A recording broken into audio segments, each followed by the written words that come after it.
Over the past 1,000 years, the bloodiest game of King of the Hill has been for supremacy on the Temple Mount in Jerusalem, the site of the ancient Temple of Solomon.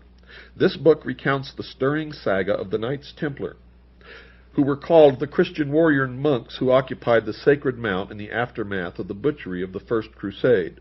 Recruited to a life of poverty, chastity, and obedience intended to lead only to martyrdom on the battlefield. They were totally dedicated to the pious paradox that the wholesale slaughter of non-believers would earn the eternal gratitude of the Prince of Peace. The Templars amassed great wealth, which they used to finance their 200 years of war against Muslims on the desert, in the mountains, and up the broad sweep of the Nile Valley.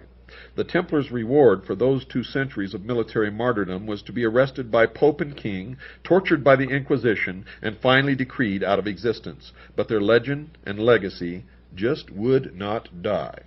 In telling the incredible story of the Knights Templar, the author's clear explanation of the cultural and religious differences among the Templars' enemies and friends in the Middle East gives fresh understanding of the people who populate this restless region.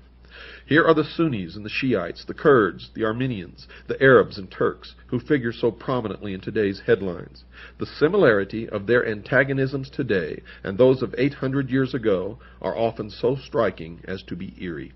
Dungeon, Fire, and Sword is a brilliant work of narrative history that can be read as an adventure story, a morality play, or a lesson in the politics of warfare.